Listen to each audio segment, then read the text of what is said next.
اور پھر اختصار کے ساتھ اگر میں بات کروں تو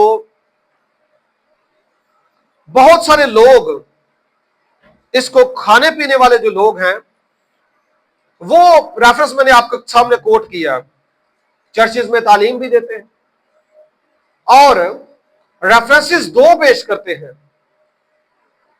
ایک ریفرنس میں نے دیا ہے کیونکہ خدا کی پیدا کی ہوئی ہر چیز اچھی ہے اور کوئی چیز انکار کے لائق نہیں ہے بشرطے کہ شکر گزاری کے ساتھ کھائی جائے، اس لیے کہ خدا کے کلام اور دعا سے کیا ہوتا ہے جی؟ پاک ہو جاتی ہے۔ تو وہ کہتے ہیں جی پاک ہو جاتی ہے دعا کے ساتھ، یہ ایک دلیل ہے۔ دوسری دلیل بھی سن لیں۔ دوسری دلیل ہے متی کی انجیل کے 15ویں باب کی 10ویں آیت، جہاں پہ خداوند یسوع مسیح کا فرمان ہے جو چیز منہ میں جاتی ہے وہ آدمی کو ناپاک نہیں کرتی، مگر جو منہ سے باہر آتی ہے وہ ناپاک کرتی ہے۔ تو یہ دو ریفرنسز ہیں جس کی بیس پر مسیحیوں کا ایک بڑا حلقہ جو ہے وہ زیادہ تعلیم نہ ہونے کے باعث یہ لیتا ہے اور اس کو کھاتا ہے۔ اب میں یہ تو نہیں پوچھوں گا کہ آپ میں سے کون کون سے ہیں، میرا کام آپ کو تعلیم دینا ہے، لیکن یاد رکھیں میں ان حوالہ جات کی تشریح کروں گا اور پھر کہتے ہیں کہ جی یہ بھی تو ابراہیم کی ایک وہ سلسلہ ہے اور ہم بھی مان رکھتے ہیں اور ابراہیم بھی خدا کو ہی مانتا تھا اسی کو، اور اسی لیے یہ جائز اور مناسب ہے، لیکن ایسی بات درست نہیں ہے۔ یہودیوں میں بھی فرق ہے، یہودی خداوند یسوع مسیح کو ابھی تک اس کا ویٹ کر رہے ہیں کہ وہ آئے گا موعودہ مسیح اور ایک بڑی سلطنت قائم کرے گا، دوسری آمد کا نہیں، پہلی آمد کا ویٹ کر رہے ہیں۔ سمجھ گئے میری بات کو؟ پہلے مسیح کو جو آیا تھا انہوں نے ریجیکٹ کیا ہوا ہے۔ چند یہودی ایسے ہیں جو مسیحی ہو چکے ہیں، جو مسیحی ہے اور مسیح خداوند کو مانتے ہیں، زیادہ تر نے ابھی تک اس کو قبول نہیں کیا۔ تو مسیحیوں کا ایمان ہی یہاں سے شروع ہوتا ہے، اور خاص طور پر ہم اپنے ان بہن بھائیوں کی بات کریں جو 98% ہے پاکستان میں، تو یہاں پہ تو باپ ابراہیم کو تو وہ بھی مانتے ہیں، ہم بھی مانتے ہیں، یہودی بھی مانتے ہیں، سامری بھی مانتے ہیں، لیکن کیا ہم ایک مذہب ہیں؟ تینوں ایک مذہب کہہ سکتے ہیں آپ ان کو؟ ٹھیک ہے جی، ابراہیم کو تو قربانی ابراہیم کے لیے اور ابراہیم کا مالک خدا ہی تھا، لیکن اگر اور تھوڑا سا پیچھے چلے جائیں تو کیا آدم کا مالک خدا نہیں تھا؟ تھوڑا سا اور پیچھے چلے جائیں نا، لوط اور پھر پیچھے آدم سے شروع کر لیں تو ساری اولاد کس کی ہے؟ تو آدم کو خدا نے بنایا تھا، تو پھر ایسی گنیش جی نے بھی بنانا شروع کر دیں تو بھگوان نے بھی بنانا شروع کر دیں۔ اگر پیچھے چلتے جائیں نا تو سلسلہ تو بڑی دور تک جاتا ہے، آدم تک جاتا ہے نا، تو پھر تو آدم کی اولاد میں سارے ہی ہیں نا، پھر ہرومان بھی بنانا شروع کر دینے ہیں۔ کیوں جی؟ ایسا ایسا بٹھے بٹھے پیچھے چلے جانے ہیں، یہ طریقہ کار درست نہیں ہے۔ مسیحی ایمان عقیدہ آپ نے پڑھا ہے، سادہ سی سٹیٹمنٹ ہے، خداوند یسوع مسیح بنی نوع انسان کے لیے زمین پر آیا، مصلوب ہوا، قبر میں رہا، تیسرے دن مردوں میں سے جی اٹھا، اور پھر سے دنیا کی عدالت کے لیے آنے والا ہے۔ یہ ہمارا مسیحیوں کا عقیدہ ہے، ایمان ہے۔ اگر تو یہودی اس کو بلیو کرتے ہیں، دے آر کرسچنز، وہ ہمارے جیسے ہیں۔ اگر کوئی اور مذہب اس بات کو مانتا ہے تو وہ بھی مسیحی ہے، ہم جیسا ہے، جس طرح ہم ہیں وہ بھی ہے۔ لیکن اگر وہ کہتے ہیں کہ مسیح ایک نبی ہے، وہ کسی اور کے پیچھے عبادت کرے گا، اس کا کوئی اختیار نہیں ہے، اس کا طریقہ کار ہی اور ہے، اس کو ایک کامن یا لے مین سمجھتے ہیں، تو یہ بائبل مقدس کی سراسر تعلیم نہیں ہے۔ تو کیا وہ کرسچن ہے؟ کیوں جی؟ تو پھر کس اینگل سے آپ جوڑ رہے ہیں جی کہ وہ بھی ابراہیم کی قربانی کرتے ہیں؟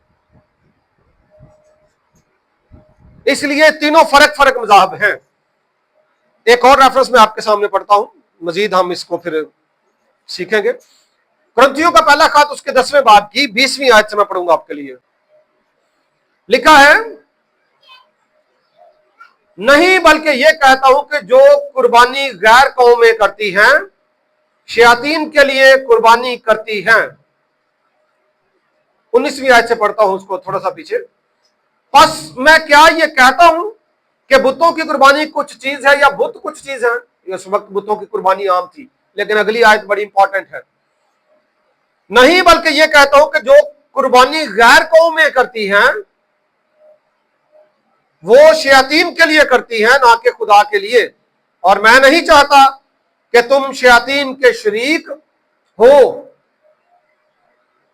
پالوس رسول کرنتھس کی کلیسیا کو تعلیم دیتا کہ میں نہیں چاہتا کہ تم غیر قوم کی جو قربانی ہو اس میں شریک ہو۔ وہ کس کی ہے؟ یہاں پہ صاف لکھا ہے، ٹھیک ہے نا؟ اور پھر لکھا ہے، بے شک یہ پہلی صدی کی باتیں ہیں، بعد کی نہیں ہے، پہلی صدی کی ساری باتیں ہیں۔ اور لکھا ہے، تم خداوند کے پیالے اور شیاطین کے پیالے دونوں میں نہیں پی سکتے۔ یہ آج کا ہمارا ڈے جو ہے وہ ہولی کمیونین کا بھی ہے، تو ہم اس میں بھی شریک ہوتے جائیں اور گھر جا کے کوئی اور بھی چسکا لا لو۔ خدا کا کلام کہتا ہے تم ایسا نہیں کر سکتے، تمہیں ایسا نہیں کرنا چاہیے۔ اور پھر لکھا ہے، تم خداوند کے پیالے اور شیاطین کے پیالے میں نہیں شریک ہو سکتے۔ خداوند کے دسترخوان اور شیاطین کے دسترخوان دونوں پر شریک نہیں ہو سکتے۔ ہم خداوند کو ایسا کر کے جوش دلاتے ہیں، اور لکھا ہے، کیا ہم اس سے زور آور ہیں؟ کوئی ہے جی کوئی ریفرنس اس میں کوئی کمی ہے؟ جنہوں نے کھانا نہ وہ بیچارے آپ ہی بھی کھائی جاندے نے، چرچ لیڈر کئی پاسٹرز بھی چرچ لیڈر بھی ایسے جی، وہ کلیسیا نوں کہندے ہے تو ہی نہیں کھاندے تو مینوں دے دیو، لئی جاؤ آئے مینوں دے دیو۔ میں یہ نہیں کہتا کہ آپ کسی کے ساتھ نفرت کا اظہار کریں، نفرت کی بائبل مقدس تعلیم نہیں دیتی۔ Love your God and your neighbour, یہ سب سے بڑا حکم ہے کہ تو خداوند اپنے خدا سے محبت رکھ، پوری جان سے، طاقت سے، عقل سے محبت رکھ، اور اپنے پڑوسی سے اپنی مانند محبت رکھ۔ لیکن بات ایمان کی ہے، محبت اور پیار کے ساتھ بھی کسی کو احتراماً کہا جا سکتا ہے، بڑے پیار کے ساتھ، بڑے احترام کے ساتھ اور بڑی محبت کے ساتھ انکار کیا جا سکتا ہے۔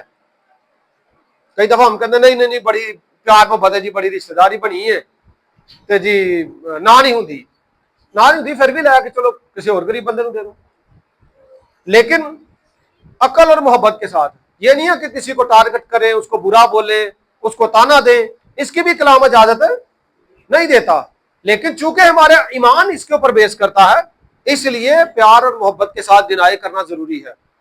تیموتھیوس کو پولس رسول نے کہا کہ جو چیز تمہیں دی جائے دعا اور کلام کے ساتھ پاک ہو جاتی کھا لو۔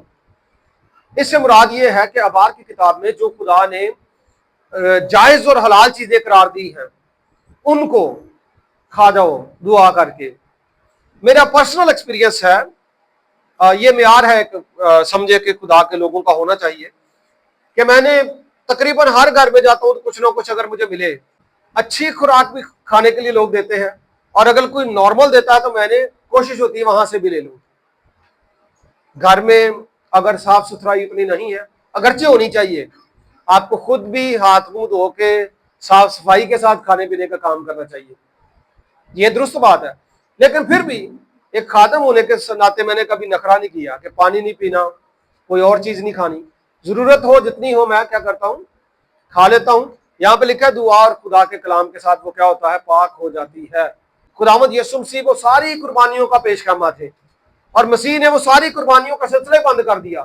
یسوع نے کہا ہیکل برباد ہو جائے گی، قربانیوں کا سلسلہ یسوع نے ختم کر دیا، آج تک دوبارہ ہیکل نہیں بنی، اور یسوع نے کہا تھا یہ ہیکل برباد ہو جائے گی۔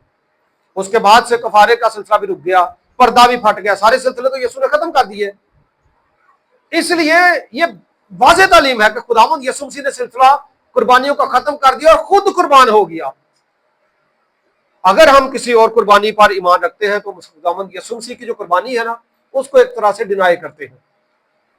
اس لیے جب بھی ہمیں موقع ملے، اب یہ جو ریفرنس ہے دعا اور نماز کے ساتھ ہے، پہل جو ایک چوڑا ازم تھی سالوں پہلے، یہ 17ویں 18ویں صدی میں جب یہاں سے تبدیلی آئی